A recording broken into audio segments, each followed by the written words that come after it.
નમસ્કાર ગુજરાત। આજના મુખ્ય સમાચારની અંદર પરેશભાઈએ કહ્યું એટલે પાક્કું ગુજરાતમાં વરસાદનો નવો રાઉન્ડ ભૂક્કા કાઢશે।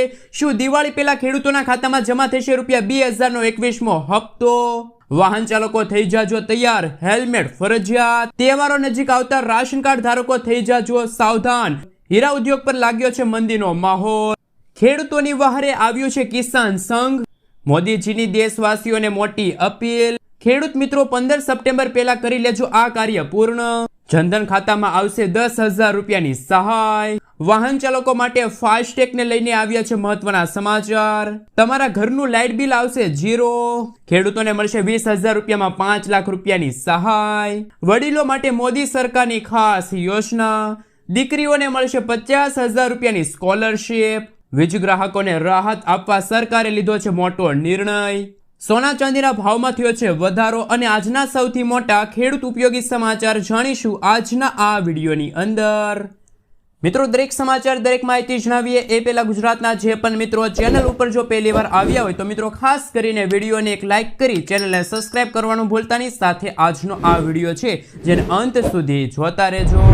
મિત્રો, તેના તાજા અને નવા હવામાન સમાચાર વિશે વાત કરીએ તો પરેશભાઈએ કહ્યું એટલે પાકું ગુજરાતમાં ભારે વરસાદી માહોલ બાદ હવે રાહતનો સમય શરૂ થયો છે। હવામાન નિષ્ણાત પરેશ ગોસ્વામીના જણાવ્યા મુજબ બંગાળની ખાડીમાંથી આવેલી અને ગુજરાત પર સક્રિય થયેલી ડીપ ડિપ્રેશન સિસ્ટમ હવે નબળી પડીને પાકિસ્તાન તરફ આગળ વધી રહી છે। આ સિસ્ટમના કારણે રાજ્યભરમાં 80 થી લઈને 85% સુધીના વિસ્તારોમાં સાર્વત્રિક વરસાદ નોંધાણો છે, જેમાં ઉત્તર ગુજરાત અને કચ્છમાં 15 ઇંચથી પણ વધારે વરસાદ જોવા મળ્યો છે। રાજ્યમાં વરસાદી માહોલ વચ્ચે હવામાન વિભાગે આગામી દિવસોને લઈને આગાહી કરી છે। માછીમારોને 3 દિવસ દરિયો ન ખેડવાની સૂચના છે। દરિયા કિનારે LCS 3 લાગ્યું છે। ગુજરાત માથે હાલમાં 2 સિસ્ટમ સક્રિય થતા ઉત્તર ગુજરાત અને કચ્છમાં ભારે વરસાદની શક્યતા છે। દક્ષિણ પૂર્વ પાકિસ્તાન અને કચ્છ પર ડીપ ડિપ્રેશન અને મોન્સૂન ટ્રફ સક્રિય હોવાના કારણે ધોધમાર વરસાદની આગાહી છે। આજે મેઘરાજા સૌરાષ્ટ્ર અને કચ્છને ધમરોળે તેવી શક્યતા જોવા મળી છે।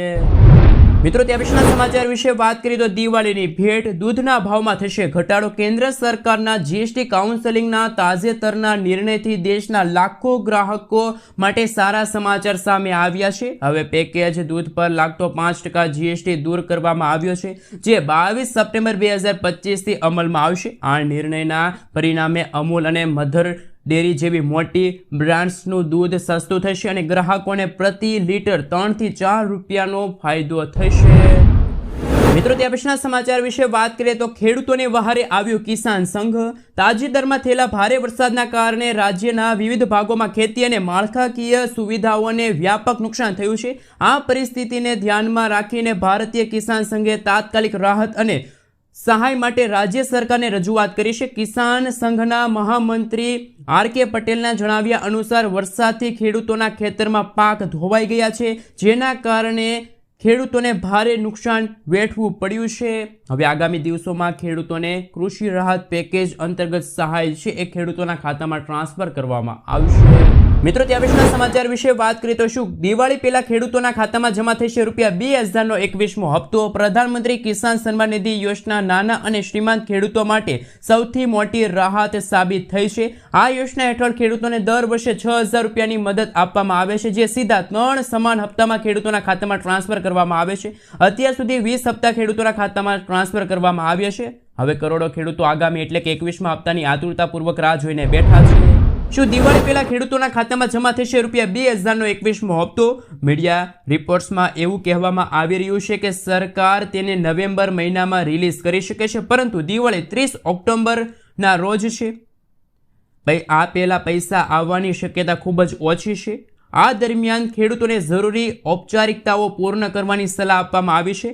યોજનાનો લાભ લેવા માટે KYC કરાવવું ફરજિયાત છે, જે પોર્ટલ, મોબાઈલ એપ્લિકેશન અથવા તો નજીકના કોમન સર્વિસ સેન્ટર પર જઈને ખેડૂતો છે એ આ ઓનલાઈન પ્રોસેસ કરાવી શકે છે। આ ઉપરાંત બેંક ખાતું આધાર કાર્ડ સાથે લિંક હોવું જોઈએ અને જમીન રેકોર્ડ પર ચકાસવો જોઈએ।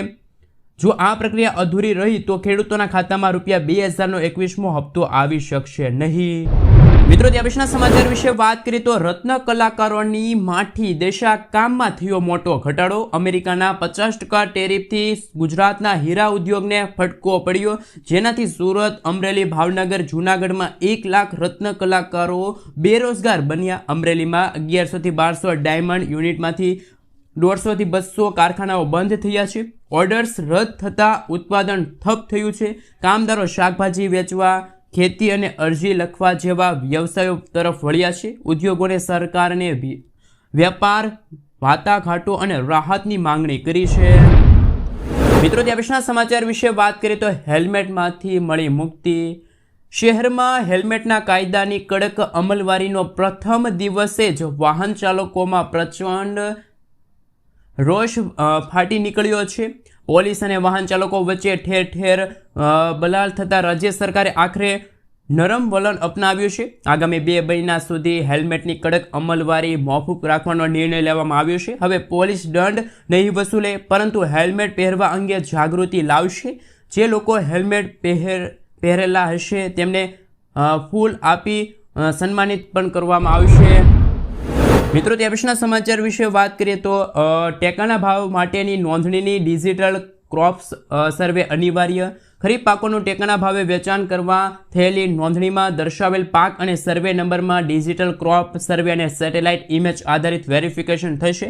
મગફળી પાક માટે થયેલી નોંધણીનું સેટેલાઇટ ઇમેજ આધારિત વેરિફિકેશન શરૂ કરાયું. ખેડૂતોએ જે સર્વે નંબરમાં મગફળીનું વાવેતર થયું હોય તે જ સર્વે નંબરની ઈ સમૃદ્ધિ પોર્ટલ પર નોંધણી કરવામાં ખેતી નિયામક કચેરીનો અનુરોધ છે. મિત્રો આગળના સમાચાર વિશે વાત કરીએ તો ખૂબ જ અગત્યના અને મહત્વના સમાચાર સામે આવી રહ્યા છે. જનધન ખાતા ધારકો આપે ધ્યાન. નરેન્દ્ર મોદી સરકારની લોકપ્રિય યોજના એટલે કે પ્રધાનમંત્રી જનધન યોજનાને લઈને ખૂબ જ અગત્યના સમાચાર આવી રહ્યા છે. આ વર્ષના 11 વર્ષ પૂર્ણ થયા છે. 11મા વર્ષમાં આ યોજના હેઠળ ખોલાવવામાં આવેલા ખાતાઓની સંખ્યા વધીને 56 કરોડ થઈ ગઈ છે. તે જ સમયે ખાતાઓમાં 2.68 લાખ કરોડ રૂપિયા જમા હતા. આ યોજના હેઠળ ખાતા ધારકોને ઘણી મોટી સુવિધાઓ મળી છે. આ સુવિધામાંની એક ઓવરડ્રાફ્ટ સુવિધા છે.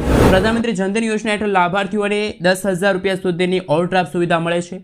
તમને જણાવી દઈએ કે ઓવરડ્રાફ્ટ હેઠળ જો તમારા ખાતામાં પૂરતા પૈસા ન હોય તો પણ તમે ચોક્કસ મર્યાદા સુધી પૈસા ઉપાડી શકો છો અથવા તો વ્યવહારો કરી શકો છો. આ યોજના હેઠળ બધા લાભાર્થીઓને 2 લાખ રૂપિયાનો અકસ્માત વીમો છે એ પણ આપવામાં આવશે અને રૂપિયે ડેબિટ કાર્ડ પણ આપવામાં આવશે.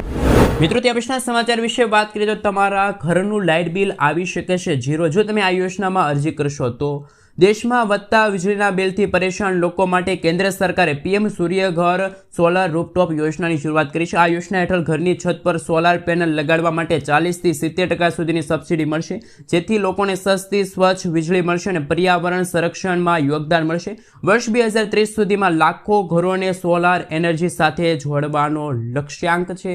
વધુ માહિતી માટે મિત્રો તમે તેમની જે ઓફિશિયલ વેબસાઇટ છે એમની મુલાકાત કરી શકો છો. મિત્રો ત્યાં પછીના સમાચાર વિશે વાત કરીએ તો વડીલો માટે મોદી સરકારની ખાસ યોજના. સરકાર હવે 70 વર્ષથી વધુ ઉંમરના વડીલો માટે ખાસ આયુષ્માન વય વંદના કાર્ડ લાવી રહી છે. આ કાર્ડમાંથી વડીલોને 5 લાખ રૂપિયા સુધીની મફત સારવાર મળશે અને તેમાં આવકની કોઈ મર્યાદા નથી. કાર્ડ બનાવવાની પ્રોસેસ પણ સહેલી છે, કારણ કે માત્ર 5 થી 10 મિનિટમાં તમે સ્માર્ટફોનના મદદથી ઘરે બેઠા જ આયુષ્માન વય વંદના કાર્ડ મેળવી શકો છો. આ યોજના આયુષ્માન ભારત પ્રધાનમંત્રી જન આરોગ્ય યોજનાનો ભાગ છે. વડીલોના સ્વાસ્થ્ય માટે સરકારનું આ મોટું પગલું ગણવામાં આવ્યું છે. એટલે કે મિત્રો આ યોજના અંતર્ગત અમીર લોકો છે, ગરીબ લોકો છે, મધ્યમ વર્ગના લોકો છે, જે સિનિયર સિટીઝનો છે, જેમની ઉંમર 70 વર્ષથી વધુના જે લોકો છે, વડીલો છે, એમને હવે આયુષ્યમાન કાર્ડની જેમ આયુષ્યમાન વય વંદના કાર્ડ છે આપવામાં આવશે અને 5 લાખ રૂપિયા સુધીની સારવાર છે પણ વૃદ્ધ લોકો છે એ આયુષ્યમાન કાર્ડ અંતર્ગત મેળવી શકે છે. મિત્રો ત્યાં પછીના સમાચાર વિશે વાત કરીએ તો રાશન કાર્ડ ધારકો થઈ જાજો તૈયાર. દંડ અને જેલ પણ થઈ શકે છે. જો કોઈ વ્યક્તિ લાખોમાં આવક ધરાવતી હોવા છતાં આર્થિક રીતે સક્ષમ હોવા છતાં છેતરપિંડીથી સરકારી રાશન લે છે તો તેને ભારે દંડ અને સજા બંને થઈ શકે છે. રાષ્ટ્રીય ખાદ્ય સુરક્ષા કાયદા હેઠળ આવી વ્યક્તિઓ પાસેથી ખોટી રીતે નોંધાયેલી રાશનની રકમ વસૂલવામાં આવશે અને ગેરકાયદેસર પ્રવૃત્તિ બદલ કાનૂની કાર્યવાહી પણ થઈ શકે છે. જો કોઈ વ્યક્તિ પાત્ર ન હોવા છતાં મફત રાશન લેતા પકડાય છે તો તેને ગંભીર પરિણામો ભોગવવા પડશે. સરકાર દંડ પણ ફટકારી શકે. સરકાર તે વ્યક્તિ પાસેથી ખોટી રીતે લીધેલા રાશનની કિંમત જેટલી રકમ વસૂલી શકે છે. જો કોઈ વ્યક્તિ લાંબા સમયથી ઉદાહરણ તરીકે 5 વર્ષથી આ લાભ લઈ રહ્યું નથી તેમને પણ મિત્રો ભારે દંડ થઈ શકે છે. સજા છેતરપિંડી કાયદેસર હોવાથી વ્યક્તિઓને જેલ પણ થઈ શકે છે. તો રાશન કાર્ડ ધારકો થઈ જાજો સાવધાન. મિત્રો તે પછીના સમાચાર વિશે વાત કરીએ તો મોદીજીની દેશવાસીઓને મોટી અપીલ. પીએમ મોદીએ નવરાત્રિથી દિવાળી સુધી સ્વદેશી મેળાઓના આયોજન પર ભાર મૂક્યો છે. તેમણે કહ્યું કે લોકોને ભારતીય ઉત્પાદનો ખરીદવા અને મેડ ઇન ઇન્ડિયા અભિયાનને આગળ વધારવા માટે પ્રોત્સાહિત કરવામાં આવશે. આ સાથે તેમણે સાંસદોને જણાવ્યું કે તેઓ તેમના વિસ્તારોમાં દરેક સેક્ટરમાં એક પ્રદર્શનનું આયોજન કરે. મિત્રો તે પછીના સમાચાર વિશે વાત કરીએ તો સોનામાં રેકોર્ડ બ્રેક તેજી.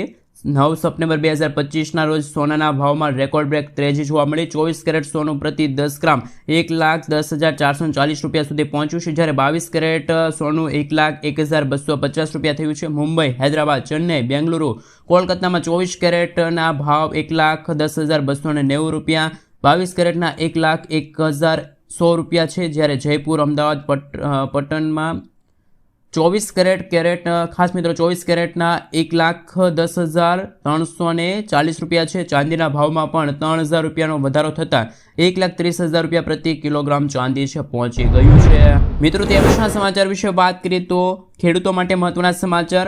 રાજ્યના ખેડૂતો માટે સૌથી મહત્વના સમાચાર. સરકારે વિધાનસભામાં એક સવાલના જવાબમાં જણાવ્યું હતું કે સરકાર ગાંધીનગર ખાતે ડેટા સેન્ટર બનાવશે જેમાં ખેડૂતોને લગતા તમામ દસ્તાવેજો એકસાથે મળી જશે. ગુજરાત વિધાનસભામાં ખાસ કરીને મિત્રો કહી શકાય કે ધારાસભ્યશ્રીએ પૂછેલા પ્રશ્નોના જવાબમાં મંત્રી જગદીશ વિશ્વકર્માએ જણાવ્યું હતું કે સરકાર ગાંધીનગર ખાતે ડેટા સેન્ટર બનાવશે જેમાં 7/12/8ના ઉતારાઓથી લઈને દસ્તાવેજો મળી જશે. સરકારના જણાવ્યા મુજબ આ ડેટા સેન્ટરથી એક જ ક્લિક પરથી ઓનલાઈન તમામ દસ્તાવેજો મળશે. અત્યાર સુધી જિલ્લાઓ કક્ષાએ દસ્તાવેજો રહેતા હતા, હવે ગમે ત્યાંથી ખેડૂતો છે એ ઓનલાઈન દસ્તાવેજો મેળવી શકશે. મિત્રો તે પછીના સમાચાર વિશે વાત કરીએ તો હવે અગત્યના સમાચાર સામે આવી રહ્યા છે. દીકરીઓને મળશે 50,000 રૂપિયાની સ્કોલરશીપ. અમે મિત્રો વાત કરવા જઈ રહ્યા છે નમોશ્રી યોજના, જેમાં કુલ 750 કરોડ રૂપિયાની જોગવાઈ છે. મિત્રો આપણે જણાવી દઈએ તો ગુજરાત સરકારે નમો લક્ષ્મી યોજનાની જાહેરાત કરી છે. ધોરણ 9 અને 10માં ભણતી જે દીકરીઓ છે વિદ્યાર્થીનીઓને 20,000 રૂપિયા અને ધોરણ 11 અને 12ની વિદ્યાર્થીનીઓને 30,000 રૂપિયા મળશે. પરિવારની કુલ વાર્ષિક આવક 6 લાખ રૂપિયાથી વધુ ન હોવી જોઈએ. આ યોજનામાં નમો લક્ષ્મી પોર્ટલ બહાર પાડવામાં આવ્યું છે. શાળા નિયામક દ્વારા વિદ્યાર્થીનીઓની માતાઓના બેંક ખાતામાં સીધી રકમ જમા થશે. ખરાઈ બાદ સહાય છે મિત્રો ખાસ કરીને દીકરીઓની માતાના ખાતામાં છે આ રકમ જમા થશે. મિત્રો ત્યાર પછીના સમાચાર વિશે વાત કરીએ તો અગત્યના સમાચાર સામે આવી રહ્યા છે. આણંદો વીજ ધારકોને રાહત આપવા સરકારે લીધો છે ઐતિહાસિક નિર્ણય. રાજ્યમાં વીજ ધારકો માટે રાહતના સમાચાર સામે આવ્યા છે. આવનારા દિવસોમાં રાજ્યમાં વીજળી બિલમાં મોટી રાહત મળશે. સરકારે ફ્યુલ સરચાર્જમાં 15 પૈસા સુધીનો ઘટાડો કર્યો છે, જેથી ફ્યુલ ચાર્જ 15 પૈસા ઘટીને 2.30 રૂપિયા થયો છે, જે હાલ 2 રૂપિયાને 45 પૈસા છે. રાજ્ય સરકારના આ નિર્ણયથી વીજ ગ્રાહકોને મોટો લાભ થશે. નાણામંત્રી કનુભાઈ દેસાઈએ તમામ વિગતો જાહેર કરી છે. મિત્રો ત્યાર પછીના સમાચાર વિશે વાત કરીએ તો ભાવનગરના ખેડૂતો માટે આવી ગયા છે ખુશીના સમાચાર. ભાવનગર જિલ્લામાં ખેડૂતો માટે રાહતના સમાચાર. ઓક્ટોબર 2024માં થયેલા ખેડૂતોના ભારે પાકને નુકસાન બદલ હવે સહાય છે ખેડૂતોના ખાતામાં ટ્રાન્સફર થશે. મિત્રો આપણે જણાવી દઈએ તો કે ભાવનગર જિલ્લાના મહુવા, શિહોર, ઘોઘા, ઉમરાળા તાલુકામાં અસરગ્રસ્ત ગામોનો સમાવેશ થયો છે. આ નિર્ણયથી પાક નુકસાન વેઠનારા હજારો ખેડૂતોને સહાય મળશે. આ રાહત પેકેજનો લાભ લેવા માટે ખેડૂતોએ તાત્કાલિક અરજી કરવાની રહેશે. 15 દિવસ સુધી મિત્રો ઓનલાઈન અરજી ખેડૂતો કરી શકે છે. ખેડૂતોએ આ સમયગાળામાં ડિજિટલ ગુજરાત પોર્ટલ પર ગ્રામ પંચાયત ખાતે વીસી વિલેજ કોમ્પ્યુટર એન્ટરપ્રાઇઝ મારફતે ઓનલાઈન અરજી કરવાની રહેશે. અરજી થયા પછી ખાસ મિત્રો કોઈ પણ પ્રકારની ફી છે એ ચૂકવવાની નહીં રહી. એક જ મોટી રાહત છે એ ભાવનગર જિલ્લાઓના ખેડૂતોને મળી. ત્યાર પછીના સમાચાર વિશે વાત કરીએ તો ખૂબ જ અગત્યના સમાચાર કે વર્ષે મળશે 6,000 રૂપિયાની ભેટ. અમે મિત્રો વાત કરવા જઈ રહ્યા છીએ વૃદ્ધ લોકો માટે પેન્શન યોજનાની જાહેરાત વિશે. અટલ પેન્શન યોજના વિશે તમે સાંભળ્યું છે. 18થી લઈને 40 વર્ષની વય ધરાવતા તમામ બેંક ખાતા ધારકો માટે રાહતના સમાચાર. આ યોજના એવા લોકો માટે છે જેઓ આવકવેરા ચૂકવતા નથી, યોગદાન પસંદ કરેલી પેન્શન યોજનાનો લાભ લેવા માંગે છે. યોજનામાં જોડાયા પછી ગ્રાહક દ્વારા કરવામાં આવેલા યોગદાન આધારે ગ્રાહકોને 60 વર્ષની ઉંમર પછી પેન્શન મળશે. રોકાણકારો 1,000 રૂપિયા, 2,000, 3,000, 4,000, 5,000 રૂપિયા ગેરંટીયુક્ત પેન્શન છે મેળવી શકશે. મિત્રો આગળના સમાચાર વિશે વાત કરીએ તો હવે ખેડૂતોને મળશે 5 લાખ રૂપિયા, એ પણ માત્ર 20,000 રૂપિયાની અંદર. મિત્રો વર્ષ 2025ના બજેટમાં કિસાન ક્રેડિટ કાર્ડની મર્યાદા 3 લાખ રૂપિયાથી વધારીને 5 લાખ રૂપિયામાં કરવામાં આવી. હવે ગુજરાતના ખેડૂતોને માત્ર 20,000 રૂપિયામાં 5 લાખ રૂપિયા છે એ વાપરવા મળી શકે છે. એટલે કે 50,000 રૂપિયાની મદદની લોન, 5 લાખ રૂપિયાની લોન પર 20,000 રૂપિયાનું વ્યાજ થશે. આપણે જણાવી દઈએ તો 7% લેખે લોન આપવામાં આવે છે, જેમાં 3% સરકાર ચૂકવે છે. એટલે કે માત્ર ખેડૂત મિત્રોને 4% વ્યાજ દરે લોન મળે છે. જો ખેડૂતો 1 લાખ રૂપિયા સુધીની લોન લે છે તો 4,000 રૂપિયા વાર્ષિક વ્યાજ આવે છે. 2 લાખ રૂપિયા ખેડૂતો લોન લે છે તો 8,000 રૂપિયા, 3 લાખ લ્યો તો 12,000, 4 લાખ રૂપિયાની લોન લ્યો છો તો 16,000 અને 5 લાખ રૂપિયા સુધીની લોન લ્યો છો તો 20,000 રૂપિયાનું તમારે વ્યાજ આવશે.